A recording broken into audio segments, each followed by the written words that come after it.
ABC Hindi विश्लेषण में आप सभी साथियों का स्वागत है। मैं हूं आर मोहन तिवारी। उद्धव बाला साहब ठाकरे गुट के नेता हैं और राज्यसभा के सांसद हैं संजय राउत। अब हुआ ये कि उद्धव बाला साहब ठाकरे गुट यानी कि उद्धव ठाकरे के गुट के 9 में से 6 सांसदों ने उद्धव ठाकरे का साथ छोड़ दिया है। जिस हिंदू विरोध की राजनीति को उद्धव ठाकरे शर्मनाक तरीके से महाराष्ट्र में चलाने की कोशिश कर रहे थे, उस हिंदू विरोध की राजनीति से 6 और सांसदों का मोह भंग हो गया और उन्होंने लोकसभा स्पीकर को बाकायदा पत्र लिखकर अलग गुट बनाने का अपना प्रस्ताव रख दिया है। अब बौखलाहट में राज्यसभा सांसद और उद्धव बाला साहब ठाकरे गुट पार्टी के नेता संजय राउत पूरी तरीके से पागल हो चुके हैं, बेशर्मी की हद को पार करने लगे हैं। और मैं तो ये कहूंगा कि जिस तरीके से वो बात कर रहे हैं वो राज्यसभा के सांसद नहीं बल्कि किसी गली के, मैं बहुत स्पष्ट तरीके से कह रहा हूं, गली के एक बदमाश लग रहे हैं। आज वो प्रेस कॉन्फ्रेंस कर रहे थे, पत्रकारों के साथ बातचीत कर रहे थे। सामने कई अच्छे वरिष्ठ पत्रकार बैठे हुए थे और बातचीत के दौरान उन्होंने सीधे इन 6 सांसदों को ऑन कैमरा गाली दे दी। और गाली भी कोई बे, तू, साले इस तरह के शब्दों का इस्तेमाल नहीं, ऐसी गाली जिसे मैं आपके सामने इस चैनल में नहीं सुना सकता। मां सरस्वती के द्वारा दी गई इस जीवा से, इस वाणी से हम उस गाली को आपके सामने नहीं सुना सकते। लेकिन संजय राउत ने गाली दी और गाली सिर्फ देकर यह नहीं कहा कि गलती हो गई या गुस्से में दे दी या चूक से दे दी, बल्कि फिर पत्रकारों से कहते हैं कि यह कट नहीं करना, मतलब मेरी गाली को चलाना। ठीक है, हमें कोई इसमें आपत्ति नहीं है कि यह आपकी भाषा है, यह आपके संस्कार हैं, यह आपकी पार्टी की परंपरा है जहां गाली देकर बातचीत की जाती है। तो आपने अगर यही सीखा है तो हमें कोई दो राय नहीं है। लेकिन फिर इसके बाद जो बातें संजय राउत ने बोली है, मुझे लगता है वो जानने के बाद पूरा देश और खास तौर पर महाराष्ट्र संजय राउत के नाम पर शर्मसार महसूस करेगा। महाराष्ट्र को आग बबूला हो जाना चाहिए। क्या बात बोली है संजय राउत ने? संजय राउत कहते हैं कि मैंने कुछ गाली नहीं दी, मैंने जो कहा है वो मराठी भाषा है और हम मराठी लोग इसी तरह की भाषा का इस्तेमाल करते हैं। यह मराठी में आम बोलचाल की भाषा है। मैं मराठी नहीं हूं, ठीक है, लेकिन मैं महाराष्ट्र की अपनी जनता से पूछ रहा हूं, हमारे जो दर्शक हैं, क्या मराठी गाली गलौज की भाषा है? क्या मराठी में इसी तरीके से आप शब्दों का इस्तेमाल किया जाना परंपरा है? यह संजय राउत बोल रहे हैं।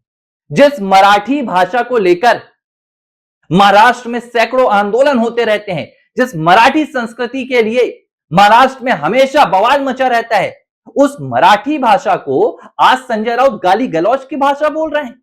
जिस मराठी को छत्रपति महाराज शिवाजी ने, छत्रपति महाराज संभाजी ने पूरे देश भर में गर्व की भाषा बनाई, उस भाषा को ये संजय राउत क्या कह रहे हैं कि भाई गाली तो हमारी आम बोलचाल की भाषा है, हम मराठी में गाली देते हैं। अरे संजय राउत, आप अपनी भड़ास, अपनी फ्रस्ट्रेशन, अपनी राजनीतिक हार, अपनी खत्म होती सियासत पर अपने आप को कोसिए। अगर आपको कोसना है तो आप उद्धव ठाकरे के उस निर्णय को कोसिए जिसमें उन्होंने एनडीए का दामन छोड़कर अपने बेटे की सियासत के लिए हिंदू विरोधी कांग्रेस पार्टी से हाथ मिला लिया था। वो कांग्रेस पार्टी जिसकी विचारधारा के खिलाफ उद्धव ठाकरे के पिता बाला साहब ठाकरे ने अपना पूरा जीवन लगा दिया, जिस हिंदुत्व के लिए उन्होंने किसी से समझौता नहीं किया, उस हिंदुत्व को बेचकर उद्धव ठाकरे ने कांग्रेसियों से हाथ मिलाया था। सोचिए, कल्पना कीजिए कि जिस राम मंदिर के लिए बाला साहब ठाकरे हमेशा सामने आकर खड़े रहते थे, आज उस राम मंदिर के खिलाफ ये संजय राउत, ये उद्धव ठाकरे खुलकर बोलते हैं। अगर संजय राउत को यह भड़ास है कि उनकी सियासत खत्म हो रही है, उनकी पार्टी के नेता उनका साथ छोड़कर जा रहे हैं, तो इसके लिए आप अपने आप को कोसिए। लेकिन अब आप अपशब्दों का इस्तेमाल कैमरे के सामने करें, आप अभद्रता दिखाएं, आप असंसदीय भाषा बोलें, आप मर्यादा को तोड़ें और फिर जाकर कह दें कि ये मराठी है, ये तो मराठी कल्चर है, तो माफ कीजिए, आप मराठी का अपमान कर रहे हैं, आप मराठियों का अपमान कर रहे हैं और आप अपमान कर रहे हैं उस परंपरा की जिसके इतिहास पर यह पूरा देश गर्व करता है। यह है आज संजय राउत का किया गया कांड। और सिर्फ ये आज का नहीं है, आज से पहले बयान आया था 2-3 दिन पहले। उसमें यही संजय राउत क्या कहते हैं कि भाई प्रधानमंत्री नरेंद्र मोदी औरंगजेब की जन्मभूमि पर पैदा हुए हैं, उस मिट्टी पर पैदा हुए हैं जहां औरंगजेब पैदा हुआ था। इन्हें भारत भूमि औरंगजेब की लगती है। यह है संजय राउत की सोच। इन्हें कन्याकुमारी से कश्मीर तक इन्हें भारत नजर नहीं आता है। ये इन्हें औरंगजेब की मिट्टी, गुजरात औरंगजेब की मिट्टी है कि भारतीयों की मिट्टी है, इस तरह की मानसिकता। और उसके बाद दुर्भाग्य कि ये हमारे एक राज्यसभा सांसद हैं, इनके नाम के सामने माननीय लगता है और ये कैमरे के सामने गाली बकते हैं। मुझे समझ में नहीं आ रहा कि आखिर इस तरह के तमाम सांसद जो गाली गलौज करते हैं, अभद्रता करते हैं, इनकी सदस्यता रद्द क्यों नहीं की जा रही? क्या भाई राज्यसभा के जो हमारे सभापति हैं, उपराष्ट्रपति हैं, वो इनके मामले में संज्ञान क्यों नहीं लेते हैं? क्यों इनकी भाई राज्यसभा बहाल करके रखे हुए हैं? अभी मुझे याद है कि एक जो शब्द निकल कर आया था हिमंता बिस्व शर्मा ने, जो पेलूंगा बोल दिया था, जो उन्होंने पेड़ा बोल दिया था, उसे लेकर पूरा विपक्ष सामने आ गया था और कहा कि भाई देखो, हम तो ये अमर्यादित भाषा बोल रहे हैं, सुप्रीम कोर्ट तक में मुद्दा ले गया गया। लेकिन अब संजय राउत के मामले में मोहब्बत की दुकान खोलने वाले राहुल गांधी क्या बोलेंगे? इनका तो अलायंस है, गठबंधन है कांग्रेस के साथ, तो राहुल गांधी समर्थन करेंगे, बता दें। और बिल्कुल कर ही रहे समर्थन, विरोध तो किया ही नहीं है।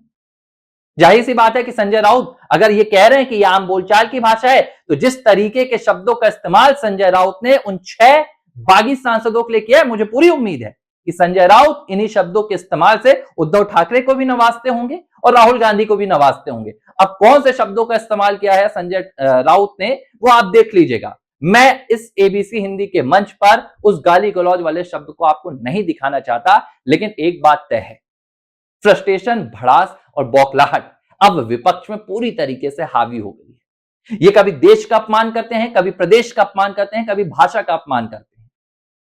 मुझे समझ में नहीं आ रहा है कि आखिर इन नेताओं पर अब लगाम क्यों नहीं कसी जा रही है। अगर ये अनकॉन्स्टिट्यूशनल हो रहे हैं, असंसदीय हो रहे हैं, माफ कीजिएगा, तो सीधे तौर पर इन पर एक्शन लिया जाना चाहिए। इन्हें बख्शकर राजनीति नहीं होनी चाहिए।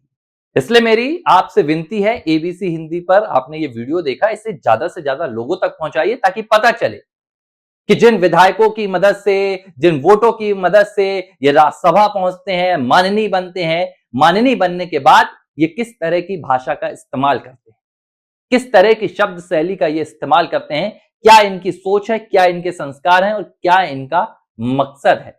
मुझे लगता है ऐसे लोग पूरी तरह से एक्सपोज्ड होकर राजनीति को जो गंदा कर रहे हैं कीड़े के तौर पर, इन्हें कीड़े की तरह ही निकाल कर फेंक देना चाहिए।